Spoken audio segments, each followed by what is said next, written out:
I would shove that grief down and be like, you don't get to be here right now. And then if I would have moments where it would bubble over and I'd be upset, I'd be like, oh my God, why are you crying about this? And I'd probably say in the last 5 years is when a lot of healing has really happened. I just realized I'm past my 5-year anniversary of giving up alcohol. Hey everyone, I'm Angeline Constantinou, and this is Her Unapologetic Voice.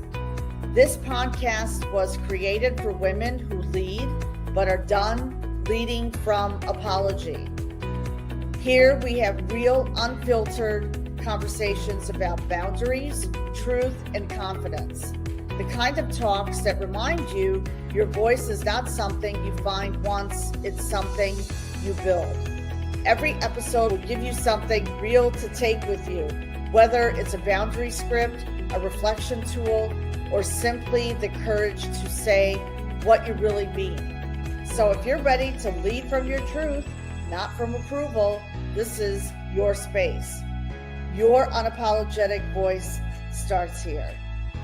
Good morning, everyone, and welcome back to Her Unapologetic Voice, the podcast where we create space for honest conversations about healing, resilience, and stepping into the most authentic version of ourselves. And today's episode is one that speaks directly to my heart. Grief is something every one of us will experience at some point in life. Yet it's often one of the least talked about journeys. Many people are told they should move on or get over it. But the truth is that healing doesn't work that way. Today, we are exploring a powerful message that grief and joy can coexist. My guest today is Tara Porter, the founder of the global movement On Fridays We Dance. After experiencing the devastating loss of both her daughter, Harper, and her mother, Tara began sharing her story with raw honesty, creating space for conversations around grief, resilience, and healing. Now a certified grief coach, Tara supports people around the world as they navigate loss, reconnect to themselves, and find light in the in-between seasons of life. Through storytelling, movement, and courageous vulnerability, she reminds us that even in our darkest seasons, joy is still possible. So, without further ado, Tara, welcome to the show. Hi, Angeline. Thank you so much for having me today. You're welcome. I always ask all my guests, what time is it where you are and what's the temperature outside? It is 10:17 a.m., so I'm in Eastern Standard Time. Today we do have, it's a balmy day. It's probably 7 degrees today, Celsius, which, what would that be, 37? We had a ton of snow this winter, and in the past week, the rain has come, it's washed it away, and now it's all the dirty grit that is left with it. And I used to live It's coming. Spring is coming in the Northeast, so brace yourselves because be prepared for nice warm weather. Yeah. I know you've had a rough winter up there, but we always persevere, right? I enjoy the changing of the seasons. I do like it, but you get to the end of one, it's like, bring it on. Exactly. Ready for the blooms, ready for life again. Exactly. Ready for life again. And that's so important, especially when we are talking about grieving, because your story is both heartbreaking and also very inspiring as well. Can you share the moment where everything changed for you after losing your daughter, Harper, and your mother? Honestly, it took years to get there. I think I buckled down, just did what I had to do. Everybody kind of would always say I had young kids. Like when my mom died, my youngest, I was pregnant with him. My oldest was 3. And I had just was going into my own design business, do house plans and that sort of thing. It was like, you need to keep it together. I would shove that grief down and be like, you don't get to be here right now. And then if I would have moments where it would bubble over and I'd be upset, I'd be like, oh my God, why are you crying about this? And I'd probably say in the last 5 years is when a lot of healing has really happened. I would have been I just realized I'm past my 5-year anniversary of giving up alcohol. That became more of a crutch to me dealing with, life, a business. During COVID, everything was so crazy, online learning at home here. And I realized I really needed a break. So I gave it up. A lot of health issues that I was starting to face went away. But as I was no longer numbing myself, I could lean into feeling. Again, I talk about feeling your feelings, Right. but really allowing them to surface when they surfaced Sure. and not making it wrong. I always made it wrong. And I think because I compartmentalized so many things, it was like, okay, I can do it. And about 2 years ago, I was doing some therapy work. I saw someone with EMDR, so it's rapid eye desensitize. I don't even know the proper. Anyway, I leaned into some old childhood beliefs of not being good enough. But then what managed to surface was it was in a really beautiful 2.5 hour session, giving myself grace for not being the mom I wanted to be when my kids were little, because I just didn't have the capacity. When I could lean into that healing, like probably cried solid for 2.5 hours. It was literally like a weight had been lifted off my shoulders. And from there, I guess for almost 2 years ago, I started randomly just to get through. It would have been about this time of year when you have rainy days and it's blah and you just need to pick up to get through the day. I started dancing in my kitchen.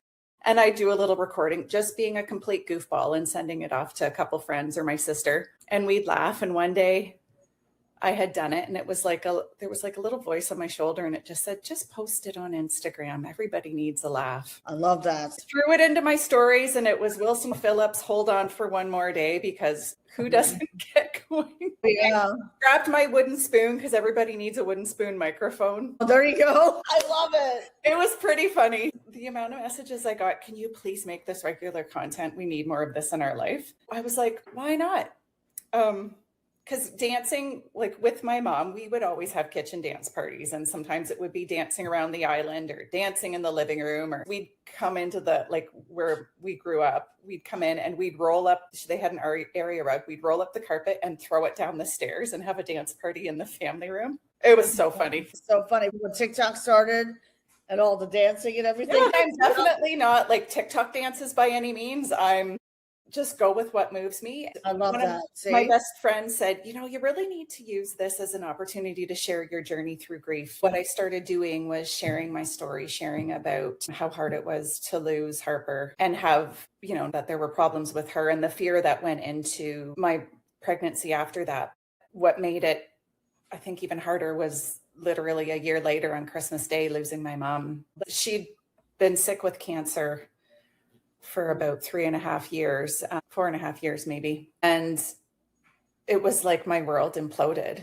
So to be able to talk about it and normalize it, and the messages I've received, DMs or text messages or conversations with people, they're like, thank you for normalizing grief. I feel normal and what I'm feeling. And a lot of it has been the anger that surfaces with it, that and the resentment that we don't feel like we deserve to have. And yet it's all emotions, all feelings are valid, and none of them are bad or wrong. It's just in how we deal with them. And when we allow them to be there, they can move through instead of staying trapped. I love that.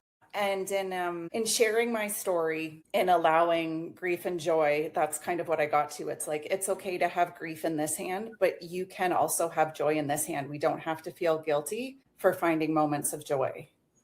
Exactly. And things can be true at the same time. Right. And we talk about that because I want to talk about that because many people struggle with the idea that grief and joy can exist at the same time. Yeah. It's like, I'm not allowed, or you're not honoring their memory. Right. Like in the Greek culture. Okay. So actually, yeah, tell me more about that. In the Greek culture, my uncle, this is a long time ago when I was in high school. In high school, I got a phone call. I was asked to go to the principal's office. I'm like, what is going on here? I went to the principal's office and learned that my uncle had passed away. And then my mom's friend picked me up. We went to the restaurant that my parents owned, a luncheonette and candy store. When I went to the restaurant, my mom was like bawling her head off. It was my dad's brother.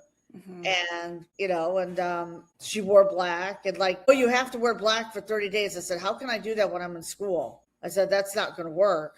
But like in that generation, they've been told to grieve, like really grieve, like conditioned to grieve and not enjoy life. You can't enjoy your life for 3 years. I'm like, oh no, that doesn't happen. Not that I did crazy things, but it's like my dad passed away. My mom died of cancer 8 years ago, and it caused me to move into my purpose, which is to start my podcast and all of that, all the good things. And an awakening happened. And then when my dad passed away on Christmas Day, Your dad died Christmas Day too? my dad died Christmas Day. He went to go live with the Lord on Christmas Day in 2024.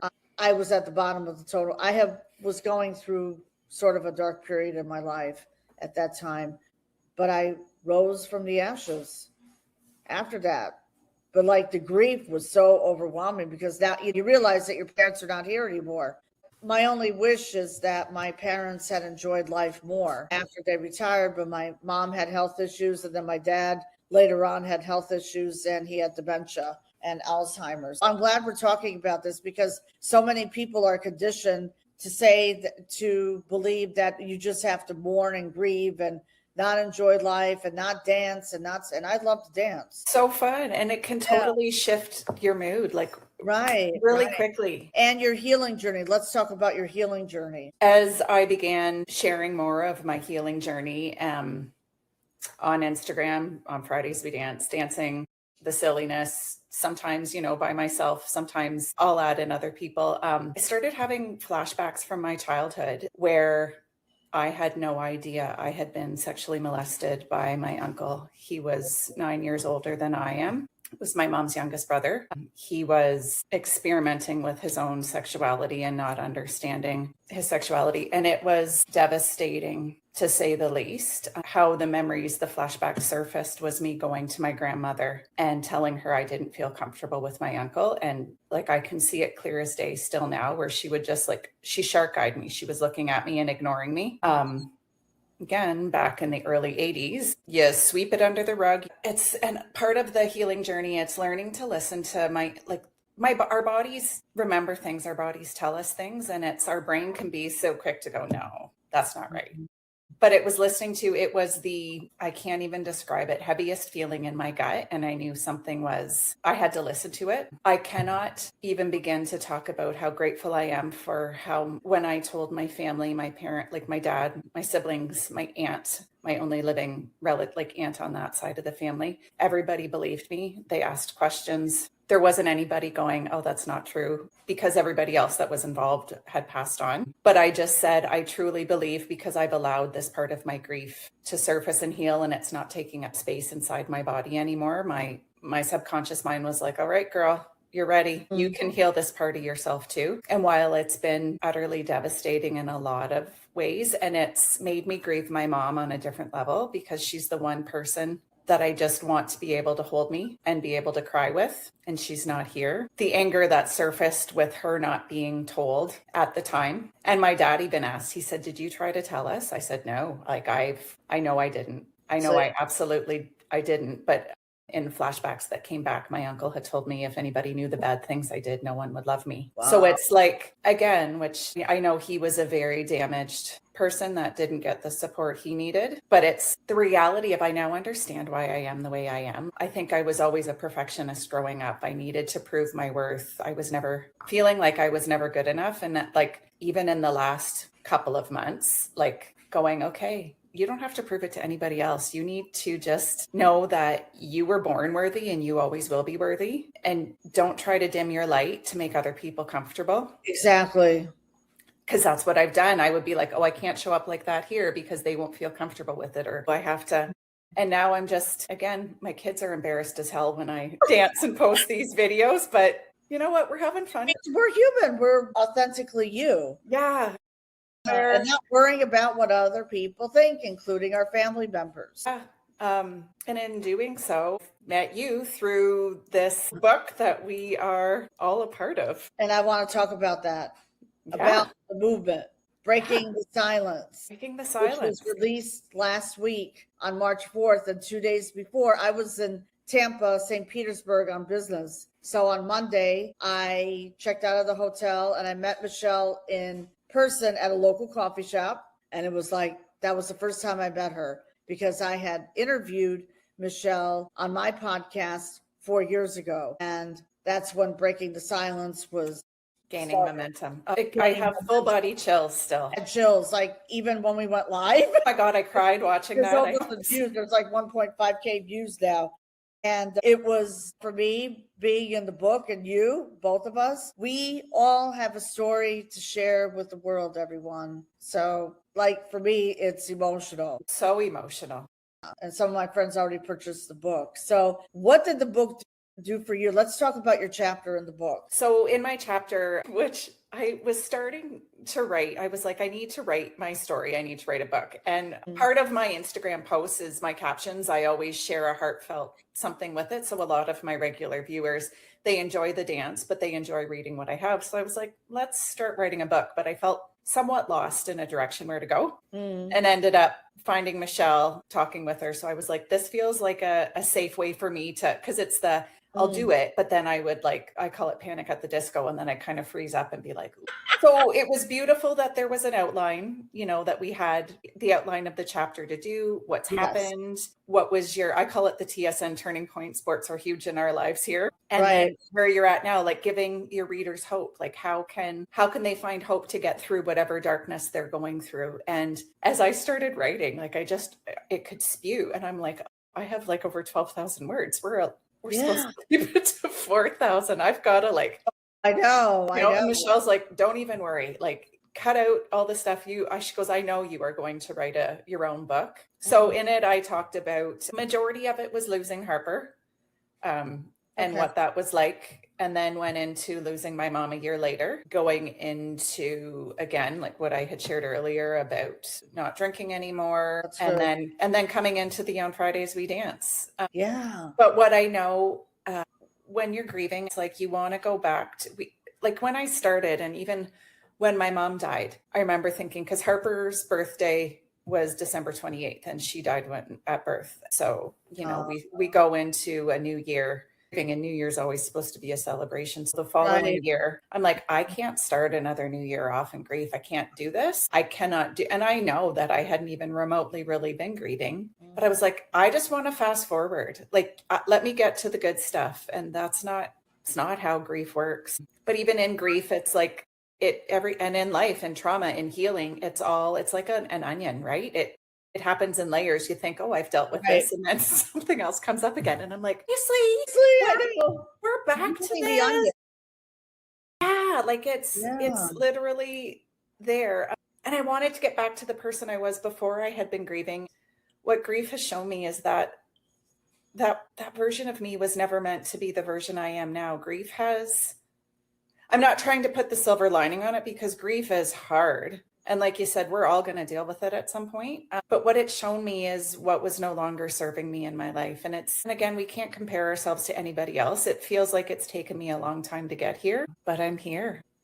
You're here. And I'm doing it. That's right. You're here and you're doing it. And we are all here. I'm here as well. Part of our healing process is to share our stories. And because there are so many people who, we were talking about this earlier, suppressing your grief. So how can people process grief? Like, what are some of the tools that you teach? That I know that part of it is the dancing, but like, how can they process the grief?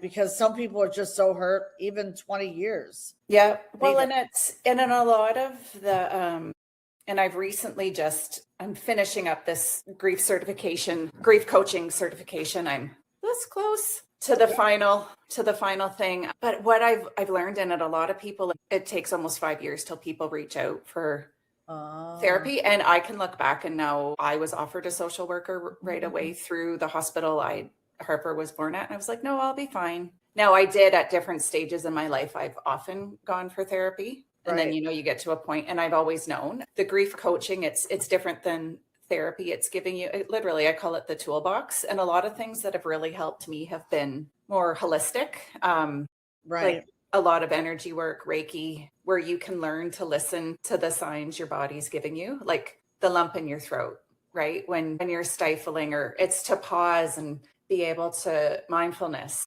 breathe deep, breathe into your belly, 4 deep breath, for a count of 4, and then slowly over the count of 6, let it go.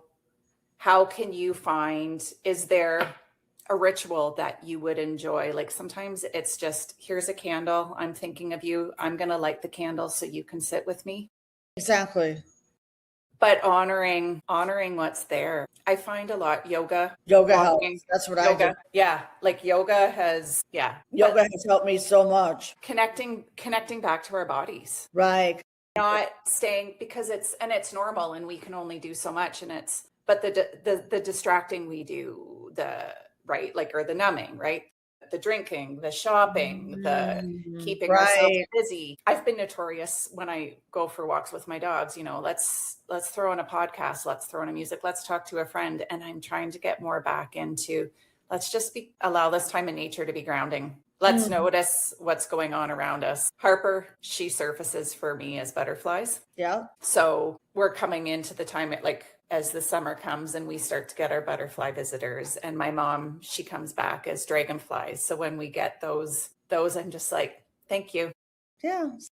But even noticing, and it's not, maybe some people don't believe that, but if whatever belief you have, if there's a way I can support you to anchor in and allow that to become part of your daily rituals of what you do to support yourself. Exactly. And what are some of those rituals, daily practices that you recommend to your clients? Journaling. Yep. Journaling's huge. Again, just the meditation if you can. So sometimes it's a guided meditation. A lot more if you can sit and just be with your thoughts and focus on your breath. That's a lot harder. Right. Why am I drawing a blank on the things that it's talking about it? Talk about a friend, talk about a memory, talk about what's hard. We don't have to keep it in. Exactly. But to even, journaling's a huge part to recognize if there's, I find now it's not even so much the anniversaries that come up, like leading into Christmas every year. I know that it's not actually Christmas Day that's hard for me, but it will be at some point in December, like leading into I'll just have a day where grief hits me. And in the past, almost every year, I will end up, usually it's the start of December, I will get sick as can be, because it's like grief has surfaced and I'm like, ooh, right, I don't have time for you today. You got to take the back burner. You're going to have to go back here because I got work to do. And then my body goes, okay, you're not going to listen when I need you to listen. I'm going to make you. And I get sick. So this year, and I was recognizing it more, I was feeling it. I'm like, okay, we're going to take our day and we're going to cry. And I cried and I journaled and I just allowed myself to be, and I didn't make it wrong. And I was pretty excited that this year I did not get sick before Christmas. That's great. Yeah. But it's journaling, for myself has been huge. And I think in a huge part of that, like in writing my chapter with Michelle, I could go back to different things I journaled and I'm like, shit, I don't even remember writing that, but it was profound healing for me. Sure. Journaling for me was everything. Yeah. Everything. Going through my divorce, going through that process. I journal every single day to this day. I may miss a couple of days, but otherwise but then it's still like, it's just like when you just allow the pen to paper, like you can talk about it, but even sometimes if I've sat here and I've thought about it, when I actually put pen to paper, it's like, oh yeah. Look what came there. Exactly. Look what came there. Oh my gosh. And I can't wait until the event on what is that, March 30th?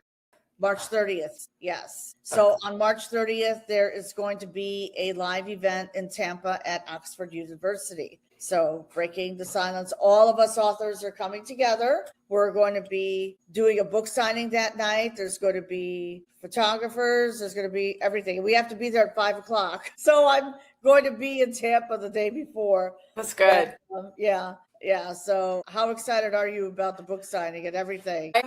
There's a lot of moving parts right now. I think I'm going to be a game time decision if I'm going to be able to come. So it's just with stuff with my kids and different sporting events. The dollar isn't the greatest right now.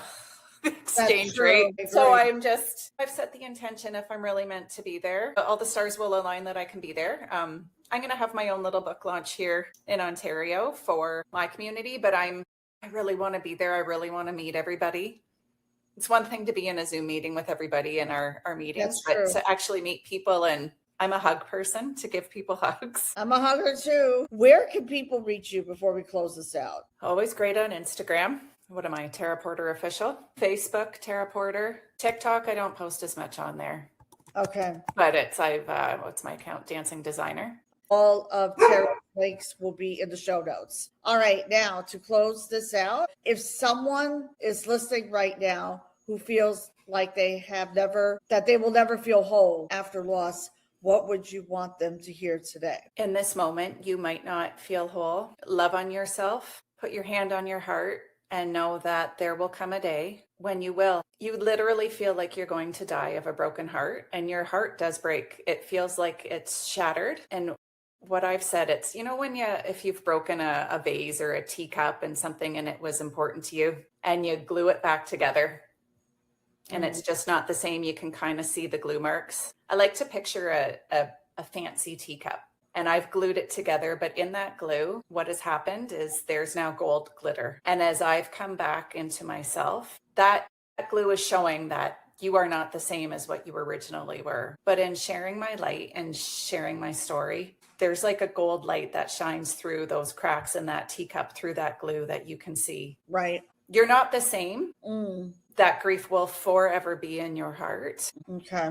But give yourself grace and you'll get through it. It just takes time and you can't force it. You can't force it is right. Exactly. Take your time. Take your time, and it's okay to be honest and say, I'm not having a good day. You don't need to pretend for anybody.